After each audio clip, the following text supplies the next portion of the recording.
His wife said, "My mother was right. I married beneath me. Pack your bags by morning." What he revealed next made her collapse. "My mother was right about you, Daniel. She told me from the beginning that I was making the biggest mistake of my life. You're nothing but a middle-class nobody with average dreams and mediocre ambitions. I married beneath me, and I've wasted 7 years of my life pretending otherwise. Pack your bags by morning. I want you out of this house." Those were the venomous words Victoria Ashford threw at her husband during what was supposed to be their anniversary dinner. She had no idea that the man she'd just dismissed as mediocre was 72 hours away from closing the most lucrative tech deal in Silicon Valley history. What happened next will make you question everything you think you know about pride, class, and the true meaning of success. Viewers, have you ever been judged by someone who thought they were better than you? What would you do if you had the chance to prove them wrong? Drop your thoughts in the comments. The chandelier above the dining table cast golden light across the polished mahogany surface.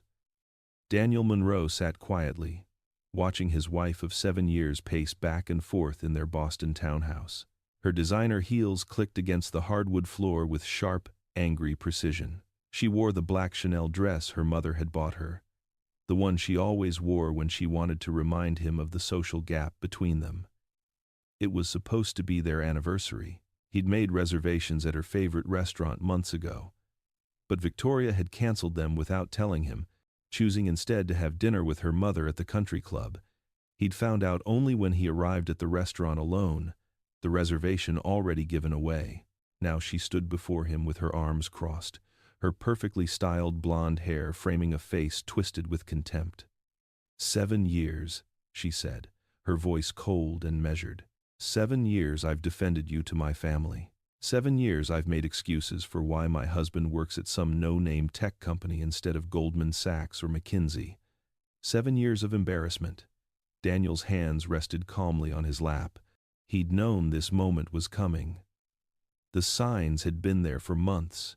The way she flinched when he touched her in public. The way she introduced him as just Daniel to her society friends, never mentioning what he did for work. The way her mother, Patricia Ashford, looked at him like he was something she'd scraped off the bottom of her expensive shoes. "Victoria," he said quietly, "if you'd just listen." "Listen to what?" She cut him off sharply. "More excuses about how your work is meaningful? About how you're building something important? I don't care about meaningful, Daniel. I care about status. I care about being able to hold my head up at charity galas without people whispering about how Victoria Ashford married down." Her words landed like physical blows, but Daniel's expression remained steady. He'd learned long ago not to show pain to people who enjoyed inflicting it. "Do you know what my mother said today?" Victoria continued, her voice rising. "She said she was ashamed of me. Ashamed that her daughter, who graduated from Wellesley, who could have married anyone, chose to settle for a software engineer who drives a Honda and wears shirts from Target." Daniel glanced down at his simple button-down shirt.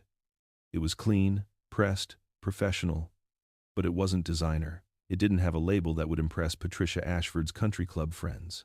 "Your mother has never liked me," he said simply. "This isn't about liking you." Victoria's laugh was bitter.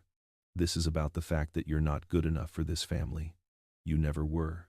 She walked to the sideboard and poured herself a glass of wine, her hand shaking slightly. "Tomorrow night is the Ashford Foundation Gala. 500 people, every important family in Boston, and I have to stand there next to you, knowing that everyone is judging me for my choice of husband." Daniel felt something cold settle in his chest. Not anger, not hurt, just clarity. "What do you want me to do, Victoria?" "I want you to pack your bags and leave," she said, turning to face him with eyes that held no warmth, no recognition of the man she'd once claimed to love. "I want a divorce. I want to move on with my life before it's too late, before I'm too old to find someone suitable, someone from my world." The silence that followed was profound. Somewhere in the house, a clock ticked. Outside, Boston traffic hummed in the distance. Daniel stood slowly, his movements deliberate and calm. "If that's what you want, he said quietly. Then I'll respect your decision. Victoria blinked, surprised by his easy acceptance. She'd expected arguing, pleading, desperate promises to change. Instead, he simply nodded, as if she'd asked him to pick up groceries. That's it? She asked. No fighting? No begging? Daniel met her eyes with a steadiness that made something flicker in her chest, though she couldn't name what it was. I've never forced anyone to stay where they don't want to be. I'll be out by morning. Good, she said, though her voice wavered slightly. My lawyer will contact you about the divorce proceedings. Daniel nodded once more, then turned and walked toward the stairs. Victoria watched him go, expecting to feel relief, triumph even. Instead, she felt oddly hollow, as if she'd just made a decision that couldn't be unmade. She poured another glass of wine and pulled out her phone, texting her mother. It's done. He's leaving tomorrow. Patricia Ashford's response came immediately. Finally. I'll call Bradford to start the paperwork. You can do so much better, darling. Victoria stared at the message, then at the empty staircase where her husband had disappeared. For just a moment, she wondered if she'd made a terrible mistake. But the moment passed quickly, replaced by the familiar comfort of her mother's approval and the prospect of a future where she wouldn't have to apologize for her choices anymore. Upstairs, Daniel sat on the edge of their guest room bed, the room he'd been sleeping in for the past 3 months. He pulled out his phone and opened his email, scrolling to the message that had arrived that afternoon. The one Victoria knew nothing about. From Robert Chen, Chief Technology Officer, Nexus Global Systems, to Daniel Monroe. Subject: Final offer, acquisition of Monroe AI Systems. Daniel, we're prepared to move forward with the acquisition. Final offer: $450 million for full rights to your neural network patents and artificial intelligence frameworks, plus a 10-year consulting contract at $25 million annually. The board has approved. We need your signature by Friday. This will be the largest private tech acquisition this quarter. Let me know if you're ready to proceed. Daniel had been building his AI systems for 8 years, working quietly in the small home office Victoria rarely entered. She thought he was just another coder at a mid-level tech company. She had no idea that some of the world's largest corporations had been courting him for years, or that the patents he held were revolutionizing machine learning across multiple industries.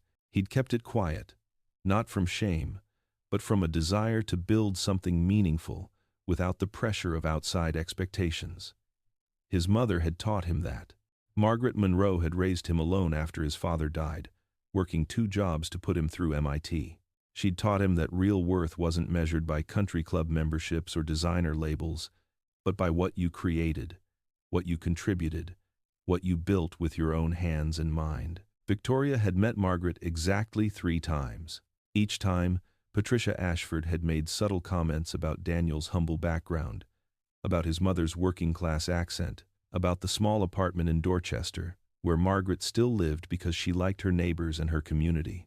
Daniel had watched his mother shrink under Patricia's disdain, even as Margaret smiled and stayed gracious. That had been the beginning of the end, though he hadn't realized it then. He typed a response to Robert Chen. I'm ready to proceed. Let's finalize Friday morning. Then he began packing his belongings, sorting through 7 years of a marriage that had slowly died under the weight of class prejudice and maternal manipulation. By morning, he'd be gone. By Friday, he'd be one of the wealthiest tech entrepreneurs in the country, and Victoria would have no idea until it was far too late.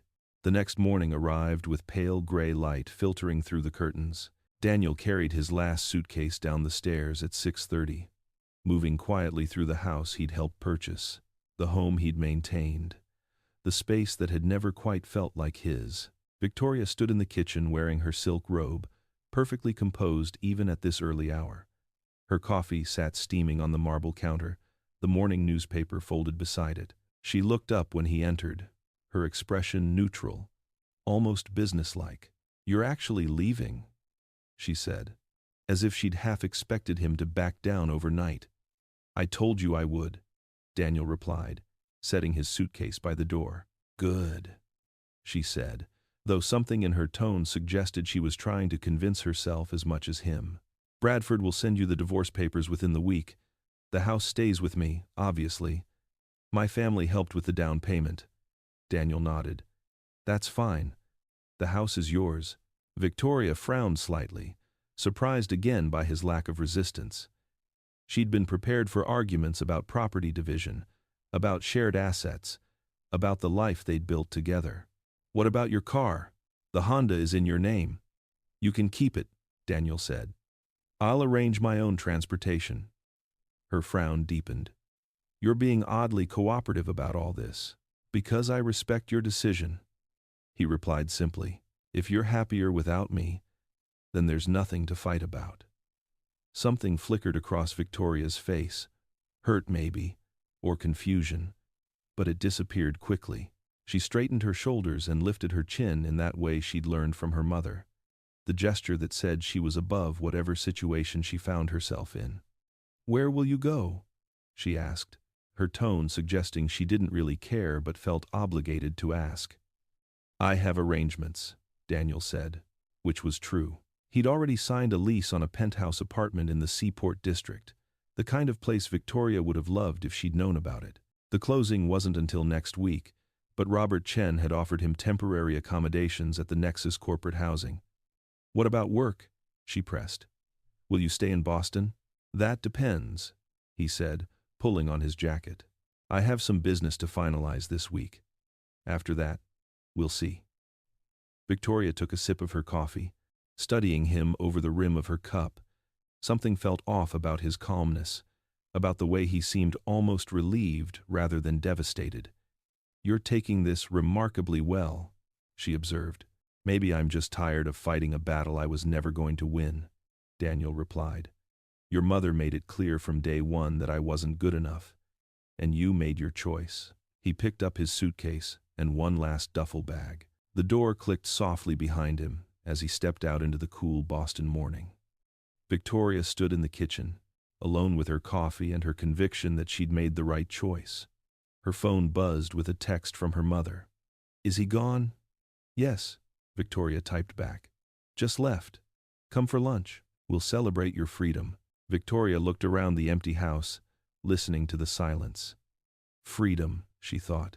This was what freedom was supposed to feel like. So why did the house suddenly feel too big, too quiet, too full of spaces where Daniel used to be? She shook off the feeling and went upstairs to get ready for lunch with her mother. There were wedding invitations to review, the Ashford Foundation gala to prepare for, a whole future to plan now that the embarrassment of her mediocre marriage was behind her. By the time she'd showered and dressed, she'd convinced herself that everything was exactly as it should be. 3 days later, the Ashford Foundation gala transformed the Boston Harbor Hotel ballroom into a glittering showcase of old money and social ambition. Crystal chandeliers cast prismatic light across women in couture gowns and men in tuxedos that cost more than most people's monthly rent.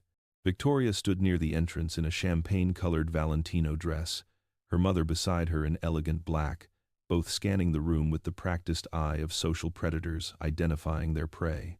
This is your night, darling, Patricia said, her hand resting possessively on Victoria's arm. Everyone who matters is here. The Cabots, the Lowells, the Forbesses, and that handsome Bradford Williams has been asking about you. He's recently divorced, you know. Quite wealthy in his own right. Mother, Victoria said with mild exasperation. I've been separated for 3 days. Perhaps we could wait at least a week before you start matchmaking? Patricia's laugh was light and dismissive. Separated from that software person hardly counts as a real loss. You're free now. Act like it. Across the room, Victoria spotted several of her college friends, women who'd married well and never let her forget it. They waved, their smiles bright and knowing, already aware of her impending divorce because gossip traveled faster than truth in their circles. The evening progressed with the usual choreography of such events: cocktails and carefully constructed conversations, silent auctions for charity causes nobody really cared about, speeches from board members praising themselves for their generosity. Victoria smiled and mingled, accepting quiet congratulations from people who'd heard about her separation, fielding questions about her plans with vague mentions of focusing on herself and exploring new opportunities. She was midway through a conversation with Bradford Williams, a corporate attorney with silver hair and a yacht in Nantucket, when the room's energy shifted. Conversations paused mid-sentence, heads turned toward the entrance. Even the string quartet seemed to play more softly. "What's happening?" Victoria asked, standing on her toes to see over the crowd. "Oh my God," one of her friends whispered, her eyes wide. "Is that Robert Chen?" "The Robert Chen from Nexus Global?" Victoria's heart skipped. Nexus Global was one of the largest technology conglomerates in the world, worth billions, with offices across 6 continents. Robert Chen was legendary in tech circles, a man who could make or break careers with a single decision. And he was here, at the Ashford Foundation gala, which made no sense because the Ashfords had never moved in tech industry circles. The crowd parted slightly, and Victoria saw him, tall, composed, wearing a tuxedo that probably cost more than her dress, walking with the confidence of a man who owned whatever room he entered. And beside him, Victoria's breath caught in her throat. Beside him was Daniel. But not the Daniel she knew. This man wore a perfectly tailored Tom Ford tuxedo that emphasized his lean frame. His hair was styled differently, more sophisticated. His entire bearing radiated quiet authority. He moved through the crowd like he belonged there, like he'd always belonged there. And Victoria suddenly felt the ground tilt beneath her feet. Patricia's hand tightened on Victoria's arm. "Is that your husband?" Her mother's voice was barely a whisper. "Why is he with Robert Chen?" Victoria couldn't answer. She couldn't breathe. She watched as her mother's entire social circle, the same people who'd whispered about Victoria's unfortunate marriage, suddenly surged toward Daniel and Robert Chen like planets drawn to a new sun. "Mr. Monroe," someone said, "I had no idea you'd be here tonight." "Mr. Monroe?" Victoria's mind reeled. Nobody called Daniel Mr. Monroe. He was just Daniel, the software guy with the Honda and the Target shirts. Robert Chen's hand rested casually on Daniel's shoulder as they approached the Foundation's board of directors. "Gentlemen, ladies, I wanted to introduce you to my newest partner. As of this morning, Nexus Global completed the acquisition of Monroe Artificial Intelligence Systems. Daniel here has revolutionized neural network technology. His patents are going to change everything from healthcare diagnostics to autonomous systems." Victoria felt her knees weaken. Acquisition. Patents. What was he talking about? Patricia Ashford's face had gone completely white. She stood frozen, her champagne glass trembling in her hand, as the same people who'd commiserated with her daughter about marrying down now crowded around Daniel with eager smiles and business cards. The Foundation's president, a man named Charles Whitmore, whom Patricia had cultivated for years, pushed through the crowd. "Mr. Monroe, I understand congratulations are in order. The acquisition was valued at what? $450 million? Daniel's voice carried clearly through the suddenly quiet ballroom. $450 million for the technology transfer, yes. Plus the consulting contract. It's a fair deal for everyone involved." Victoria thought she might faint. $450 million. The number seemed impossible, absurd. This couldn't be Daniel. Daniel drove a Honda. Daniel shopped at Target. Daniel was supposed to be the mediocre choice that Victoria had outgrown. But here he stood, surrounded by Boston's elite, discussing hundreds of millions of dollars like it was nothing extraordinary, while Patricia Ashford's entire social hierarchy crumbled around them. Robert Chen was still talking, his voice projecting easily. "Daniel's work in machine learning is already being implemented by some of the world's largest corporations. His algorithms are used by 17 Fortune 100 companies. The patents alone generate approximately $80 million annually in licensing fees." Victoria's vision blurred. $80 million annually. For the past 8 years, while she'd been apologizing for her husband's supposedly mediocre career, he'd been building an empire. While she'd been embarrassed by his Honda, he'd been creating technology that moved billions of dollars through global markets. While her mother had been calling him a nobody, He'd been a quiet giant, waiting to be recognized. Patricia finally found her voice, though it came out strangled. "Victoria, darling, I think I need to sit down." But Victoria wasn't listening. She was pushing through the crowd, her expensive dress swishing against the polished floor, her heart hammering so hard she could barely think. She reached Daniel just as Charles Whitmore was offering to introduce him to several venture capital partners.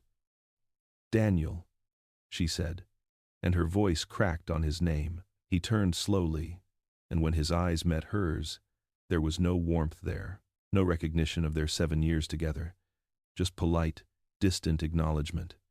"Victoria, $450 million? The words burst from her before she could stop them. "You sold your company for $450 million? The people around them fell silent, watching this public unraveling with the fascinated attention reserved for spectacular disasters.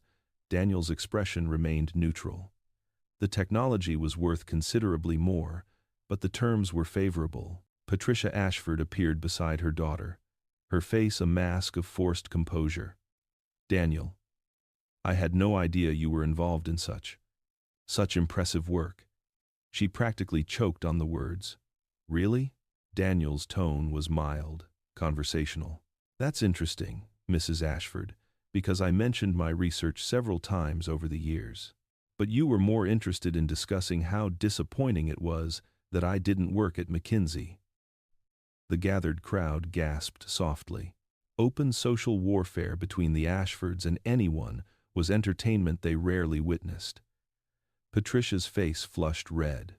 I may have misunderstood the nature of your work."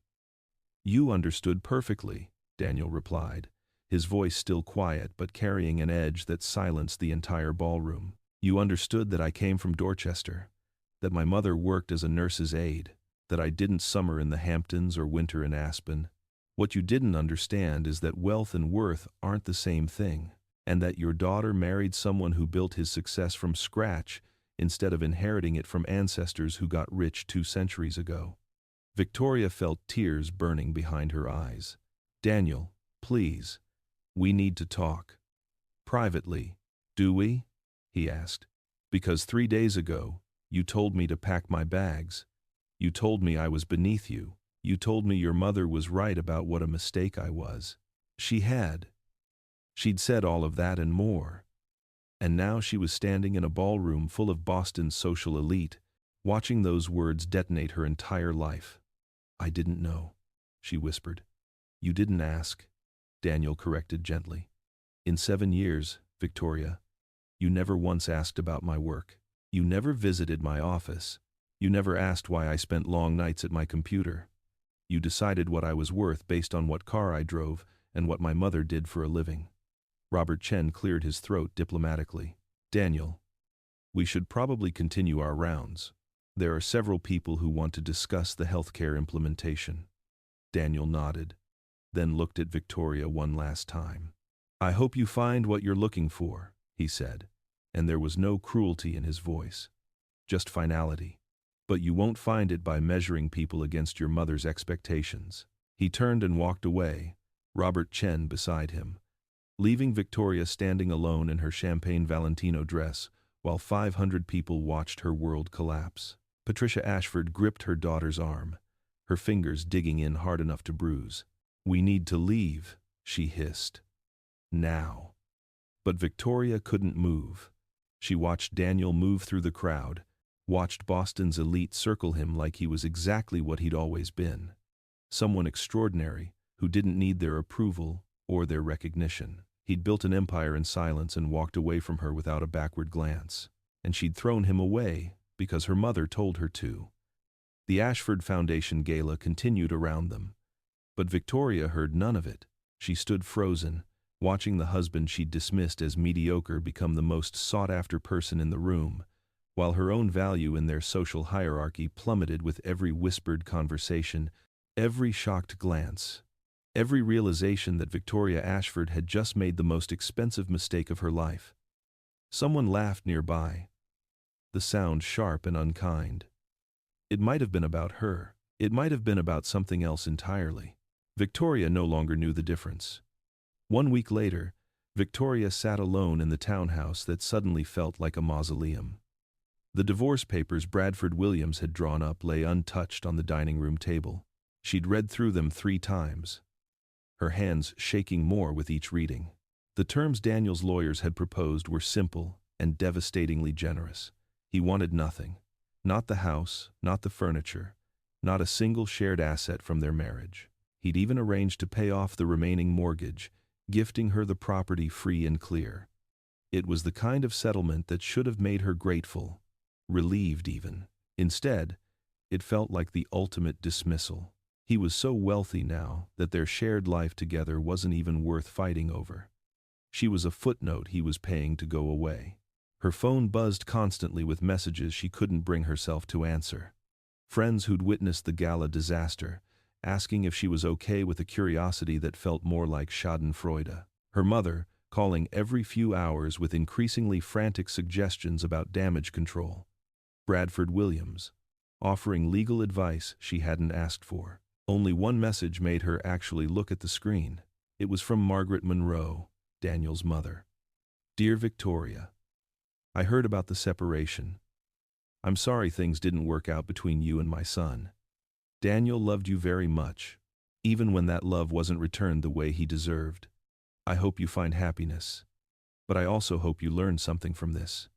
Real wealth isn't what you inherit or who you impress at country clubs. It's what you build with your own hands and heart.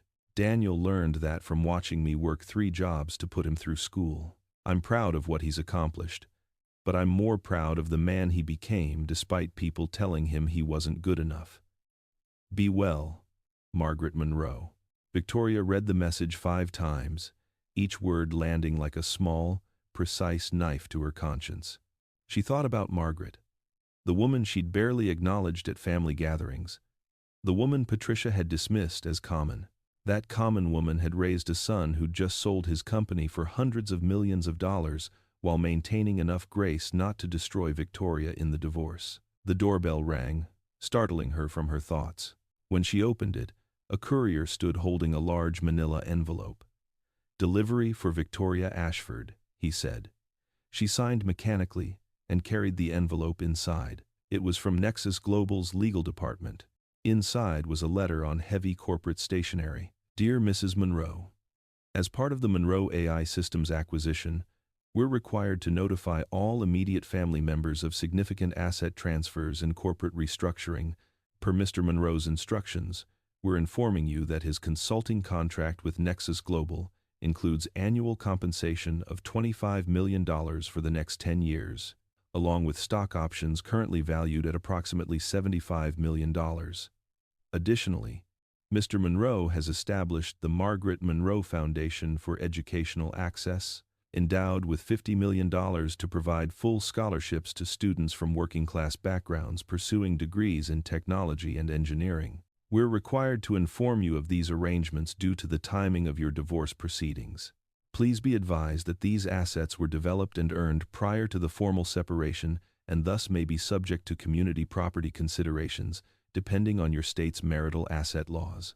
Please consult with your attorney regarding any questions about asset division. The letter went on for 2 more pages, detailing investments, property holdings, and financial structures Victoria couldn't begin to comprehend.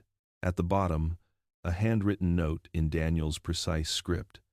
Victoria, I'm having the lawyers send this to make sure there's no confusion later. You're entitled to nothing from any of this, and I want nothing from you. Everything I built in the hours you thought I was wasting time on meaningless hobbies. Every patent, every algorithm, every line of code happened while you were at country club brunches, embarrassed by your mediocre husband. I don't hate you. I don't even blame you. Really. Your mother raised you to believe that worth comes from last names and trust funds. But I hope someday you learn what my mother taught me, that the only thing beneath anyone is cruelty, and the belief that some people matter more than others because of where they were born. Sign the papers. Move on. Build whatever life makes you happy. Just don't build it on the foundation of looking down on people who actually work for what they have. Take care of yourself, Daniel. Victoria's hands trembled so violently that the letter slipped from her fingers, floating to the floor like all her certainties about who she was and what mattered. Her phone rang again. Patricia this time. Victoria answered without thinking. "Darling." Her mother's voice was sharp with anxiety. "Have you signed the divorce papers? I've been talking to several attorneys, and they seem to think you might have grounds to claim part of his earnings.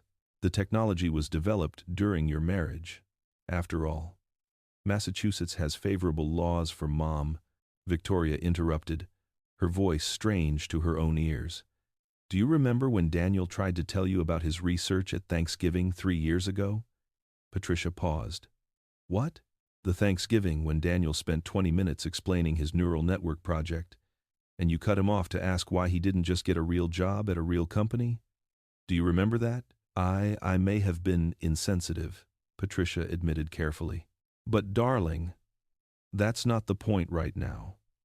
The point is securing your financial future." "That wasn't insensitive," Victoria said, and something in her chest cracked open. "That was cruel. And I sat there and let you say it. I let you call him mediocre. I let you treat his mother like she was embarrassing. I let you convince me that I'd married beneath me when the truth is—" She stopped, the realization hitting her with physical force. "The truth is what, darling?" But Victoria had already hung up. She walked slowly through the townhouse, seeing it differently now.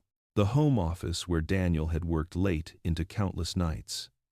She'd complained about the blue glow of his computer keeping her awake, never asking what he was building.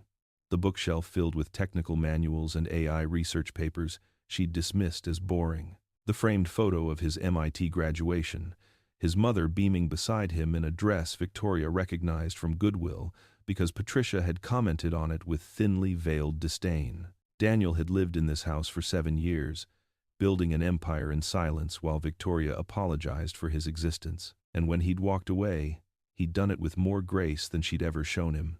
She picked up her phone and opened a new message to Bradford Williams. "I want to sign the papers as Daniel proposed them," she typed. "No contest, no property claims, no fighting over assets. Whatever he's offering is more than I deserve." Then she opened another message, this one to Daniel. "I'm signing the papers. I don't expect you to forgive me, and I'm not asking for another chance. I just want you to know that I understand now what I threw away. It wasn't money or status or success. It was someone who built something meaningful despite people telling him he wasn't good enough. Someone who showed more grace in leaving than I ever showed him while staying. I'm sorry. I'm sorry I didn't see you. I'm sorry I let my mother's voice become louder than my own. I'm sorry I measured your worth by all the wrong things. You're going to do extraordinary things, Daniel. You already have." She sent it before she could second-guess herself. Then she sat in the empty house, in the silence she'd chosen, and finally let herself cry. 6 months later, Boston Magazine featured Daniel Monroe on its cover with the headline, "From Dorchester to Dominating AI. The Massachusetts Tech Pioneer Changing Everything." The photo showed him in his element, standing in front of massive computer screens displaying complex algorithms, wearing jeans and a simple button-down shirt, looking exactly like himself. Victoria saw the magazine at a coffee shop and bought it with shaking hands. She read the full profile sitting at a window table, her coffee growing cold beside her. The article detailed his childhood in Dorchester, his mother's sacrifices, his years at MIT studying on scholarship while working part-time jobs. It talked about the 8 years he'd spent developing the technology that Nexus Global had purchased, working nights and weekends while maintaining his day job, driven not by dreams of wealth but by a genuine desire to solve complex problems. Near the end, the interviewer asked about his personal life. "You were married, correct? Until recently?" "Yes," Daniel answered simply. "For 7 years." The article quoted him directly. "It didn't work out. Sometimes people grow in different directions. I don't believe in public postmortems of private relationships. I'm grateful for what I learned about myself during that time, and I hope she finds happiness." But the final quote was the one that broke Victoria completely. "Real success isn't about how much money you make or what circles you move in. It's about staying true to who you are and what you believe in, even when people tell you it's not enough. My mother taught me that. She worked 3 jobs to raise me alone after my father died. She never complained. She never made anyone feel small for trying their best. That's the kind of wealth I want to build into my life. Not just financial success, but the kind of character that makes the world a little better for existing in it. Victoria closed the magazine carefully and stared out the window at Boston's busy streets. She'd spent the past 6 months trying to rebuild her life, trying to figure out who she was when she wasn't performing for her mother's approval or her social circle's expectations. She'd started volunteering at a literacy program in Roxbury, teaching adults to read. She'd moved out of the townhouse into a smaller apartment in Cambridge, something she could afford on her own without family money. She'd even had lunch with Margaret Monroe, a painfully awkward meeting where Victoria had apologized and Margaret had accepted with quiet grace that made Victoria feel even worse. "I don't hate you, dear," Margaret had said gently, "but I do hope you learned something from all this. My son deserves someone who sees his worth without needing a price tag attached to it." Victoria had learned. She'd learned that worth wasn't measured in country club memberships or family names. She'd learned that cruelty, disguised as social consciousness, was still cruelty. She'd learned that her mother's voice in her head had cost her the best thing in her life. But she'd learned too late. Daniel had moved on, first to San Francisco, where Nexus Global was headquartered, then apparently to Seattle for a new research facility. The magazine mentioned in passing that he was seeing someone, a fellow MIT graduate, who ran a non-profit supporting women in technology. The photo accompanying that section showed Daniel laughing, genuinely happy, with a woman who looked at him like he was extraordinary. Because he was. He always had been. Victoria had just been too blind to see it. She left the magazine on the table for someone else to read and walked out into the Boston afternoon. The city moved around her, indifferent to her regrets, full of people building their own lives and making their own mistakes. Somewhere out there, Daniel Monroe was changing the world, and Victoria Ashford was learning to live in the one she'd chosen, one where she'd traded everything real for the appearance of everything proper. It was, she thought, exactly what she deserved. 2 years after the divorce, Victoria stood in the newly opened wing of Boston Children's Hospital, part of a small crowd gathered for a dedication ceremony. The Margaret Monroe Center for Pediatric Innovation gleamed with new equipment, state-of-the-art technology, and a vision for healthcare that seemed pulled from science fiction. Daniel had funded the entire facility, $50 million to revolutionize how children received medical care, using the AI diagnostic systems he'd developed. The center would provide free treatment to families regardless of their ability to pay. Margaret Monroe stood beside her son, elegant in a simple blue dress, beaming with pride. She'd aged since Victoria had last seen her, but she looked healthier, happier. Daniel had moved her out of Dorchester into a beautiful home in Brookline, though Margaret still volunteered at the community center in her old neighborhood because, as she told reporters, you don't forget where you came from.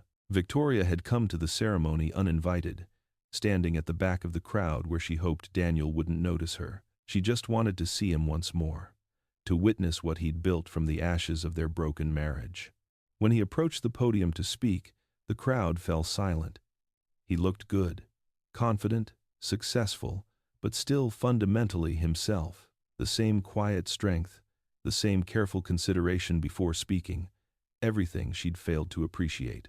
"This center is named for my mother," Daniel began, his voice carrying clearly through the space, "because she taught me that access to opportunity shouldn't depend on the circumstances of your birth.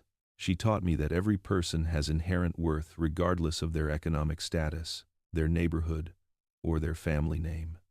He paused, his eyes scanning the crowd, and for just a moment, Victoria thought his gaze landed on her, but he continued without acknowledgement. Too many people measure success by wealth accumulation or social status, but real success is measured by impact, by whether you leave the world better than you found it, by whether you use whatever advantages you have to lift up people who haven't had the same opportunities. This center will provide cutting-edge medical care to children whose families could never afford it. That's not charity. That's justice. The applause was thunderous. Victoria watched through blurred vision as Margaret hugged her son, watched the hospital administrators shake his hand, watched the local news crews crowd around for statements. She watched the man she'd thrown away become exactly what he'd always been destined to be. Someone extraordinary who never needed her approval or her family's validation. After the ceremony ended and the crowd dispersed, Victoria found herself standing alone in the hospital lobby, looking at the dedication plaque. The Margaret Monroe Center for Pediatric Innovation, established by Daniel Monroe, in memory of all the children whose potential is limited only by access, not by ability. Below it, a quote from Margaret herself. "My son learned early that worth is built, not inherited. I'm proud of the man he became, not because of what he achieved, but because of who he remained while achieving it." Victoria traced the letters with her fingertips, this monument to everything she'd dismissed and everything she'd lost. She turned to leave and nearly collided with someone standing behind her. Margaret Monroe. "Mrs. Ashford," Margaret said kindly. "I thought that might be you in the back." Victoria's throat tightened. "I'm sorry. I shouldn't have come. I just wanted to see." She gestured helplessly at the gleaming facility. "What he built?" Margaret finished gently. Victoria nodded, unable to speak. Margaret studied her for a long moment. "My son doesn't hate you, you know. He's moved on, built a good life. He's happy." "I know," Victoria managed. "I saw the magazine profile. That's good. He deserves happiness." They stood in silence, two women connected only by the man they'd both loved in different ways. "I was wrong," Victoria said finally. "About everything. About what mattered. About who your son was. About letting my mother's prejudices become my own. I was wrong, and I threw away something irreplaceable." Margaret's expression softened. "We all make mistakes, dear. The question is what we learn from them." "I learned," Victoria said, her voice breaking slightly. "I learned too late. But I learned." "Have you?" Margaret asked. "Because standing here feeling sorry for yourself is one kind of lesson. Actually changing how you see people, how you measure worth, that's another." Victoria thought about the past 2 years. The volunteer work, the smaller apartment, the conscious effort to distance herself from her mother's values, the slow, painful process of becoming someone she could respect. "I'm trying," she said honestly. "I'm trying to be better than the person I was." "That's all any of us can do," Margaret replied. She reached out and squeezed Victoria's hand briefly. "My son built all this." She gestured to the hospital center around them. "But you know what I'm most proud of? That he did it without becoming bitter. That he chose to help people instead of hurt them. That he stayed kind." Victoria nodded, tears finally spilling over. "I never deserved him. None of us deserve the good people who love us," Margaret said quietly. "We just try to become worthy of that love." She turned to leave, then paused. "There's a volunteer orientation next week for people interested in helping at the center. We need people to read to children during their treatments. Your mother mentioned you've been doing literacy work in Roxbury." Victoria blinked in surprise. "You talked to my mother?" Margaret smiled slightly. "Patricia called me 6 months ago, apologized for how she treated my son and me. Said her daughter had taught her some hard lessons about what really matters. I think you've both grown, dear. That counts for something." She walked away, leaving Victoria standing in the lobby of a building that represented everything she'd failed to recognize in her husband. Everything she'd learned to value too late, but Margaret's words echoed in her mind. That counts for something. Maybe it was too late to fix what she'd broken with Daniel, too late to reclaim the marriage she'd destroyed, too late to be the wife he'd deserved. But maybe it wasn't too late to become the person who deserved the lessons he'd taught her. Victoria pulled out her phone and found the hospital's volunteer page. She filled out the application, standing right there in the lobby, beneath the gleaming plaque honoring Margaret Monroe and the son who'd built monuments to kindness from the wreckage of his broken marriage. It wouldn't change the past, wouldn't erase her mistakes or his pain, but it was something. A small step toward becoming worthy of the grace Daniel and his mother had shown her. And sometimes, she thought, Small steps in the right direction were all anyone could offer. 5 years after the divorce that had detonated her life, Victoria Ashford, now going by Victoria Monroe Ashford to honor the name she'd once dismissed, sat in a small office at the Margaret Monroe Center. She'd volunteered there every week for 3 years now, reading to children, helping families navigate the complex healthcare system, slowly building something meaningful from the ruins of her former self. She'd never seen Daniel in all that time. He'd moved permanently to Seattle, running his research division, and apparently dating the nonprofit director seriously. Margaret mentioned it casually during their monthly coffee meetings. Relationships Victoria had built slowly, carefully, like someone learning to walk after a terrible accident. "Your mother's here," one of the nurses said, poking her head into Victoria's office. "She says she needs to speak with you." Victoria looked up in surprise. Patricia Ashford rarely came to this side of Boston anymore. The woman who entered Victoria's small office looked older than her 68 years, carrying the weight of regrets that aged you faster than time. "Mother," Victoria said, standing. "Is everything all right?" Patricia sat down heavily in the visitor's chair. "I've been thinking about something," she said without preamble. "About what I cost you. About what my prejudices did to your marriage." They'd had versions of this conversation before. Patricia's transformation had been slower than Victoria's, but it had been real. She'd started volunteering at a community center in Dorchester, quietly using her connections and resources to help working-class families access opportunities her social circle usually hoarded for themselves. "I was thinking about Daniel Monroe," Patricia continued, "about the fact that I judged him for working hard, for coming from nothing, for building something with his own hands. I called a man mediocre because his mother was a nurse's aide, because he didn't have the right last name." Victoria sat down across from her mother. "I know, Mom. We've talked about this." "No," Patricia said sharply. "We've apologized about it. But I need you to understand something." She leaned forward, her eyes intense. "I measured that man's worth by all the wrong things, and in doing so, I taught you to destroy the best relationship you'll probably ever have. That's not something I can fix with apologies or volunteer work. That's something I have to live with." Victoria felt tears prick her eyes. "Me too." Patricia reached across the desk and took her daughter's hand. "But here's what I've learned in these past 5 years. It's too late to fix what we broke with Daniel. But it's not too late to become different people. People who don't measure human worth by bank accounts and family trees." Victoria squeezed her mother's hand. "We're trying. That's all we can do." "I'm proud of you," Patricia said suddenly. "For the first time in your life, I'm proud of you for the right reasons. Not because you married well or moved in the right circles, but because you learned from your mistakes. Because you're building something real with your life, instead of just performing for people who don't matter." Before Victoria could respond, her phone buzzed with an email notification. She glanced at it automatically, then froze. The email was from Daniel Monroe.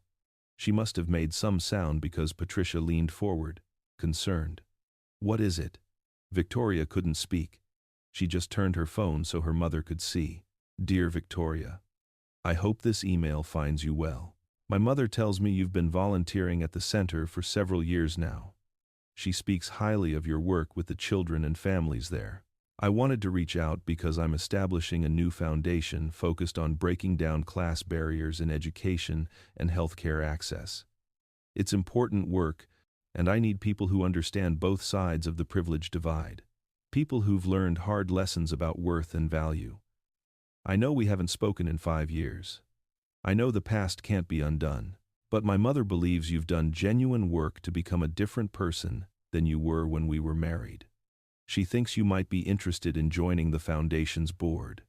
I trust her judgment. If you're interested, we should talk. There's a planning meeting in Boston next month. I'll be in town for a few days. No pressure, no expectations beyond professional collaboration. But if you're committed to this work, there might be a place for you in what we're building. Let me know, Daniel." Victoria read it 3 times, her hands shaking. It wasn't forgiveness. It wasn't reconciliation. It was something potentially more valuable. Recognition that people could change, that mistakes could become lessons, that who you were didn't have to define who you became. "Are you going to respond?" Patricia asked quietly. Victoria thought about the past 5 years. The volunteer work, the smaller apartment, the conscious dismantling of every prejudice her mother had installed in her consciousness. The slow, painful growth from the woman who'd told her husband he was beneath her to the woman who understood that nobody was beneath anyone. She thought about Daniel, who'd showed her grace when he owed her nothing, who'd built monuments to kindness instead of revenge, who'd apparently told his mother that people could change if they did the work. "Yes," she typed simply, "I'd be honored to be part of what you're building. Thank you for seeing that people can grow. I'll be at the meeting." She hit send before she could overthink it, then looked at her mother. Patricia was crying softly, her makeup running slightly, looking more human than Victoria had seen her in years. "He's giving us a chance to be part of something meaningful," Patricia whispered. "After everything we did, after how we treated him, he's giving us a chance to help instead of harm." "That's who he always was," Victoria said. "I just couldn't see it until it was too late. But maybe that's the point. Sometimes you have to lose everything to understand what really matters." They sat together in the small office, mother and daughter, both carrying the weight of prejudices that had cost them dearly, both trying to build something better from the ruins. And somewhere in Seattle, Daniel Monroe received Victoria's response and smiled faintly. Not because he'd forgotten what she'd done, not because the past no longer hurt, but because his mother had taught him that people could surprise you. That grace wasn't about whether someone deserved it, but about who you chose to be regardless of what others deserved. And maybe, just maybe, if Victoria Ashford could transform from the woman who'd called him mediocre to someone doing genuine good in the world, then everyone deserved the chance to become better than who they'd been. The world needed more grace, not less. More chances, not fewer. More people willing to build bridges instead of walls. His mother had taught him that, and it was a lesson worth passing forward, even to people who'd once hurt him deeply. Because that's what real success looked like. Not money, or status, or revenge. Just the quiet decision to help people become better, even when they didn't deserve it. Especially when they didn't deserve it. That was the legacy worth building. Viewers, do you think Daniel was right to give Victoria a second chance? Or do some actions break trust too completely to ever rebuild? Drop your thoughts in the comments, and don't forget to like and subscribe for more stories that challenge what you think you know about pride, worth, and the true meaning of success.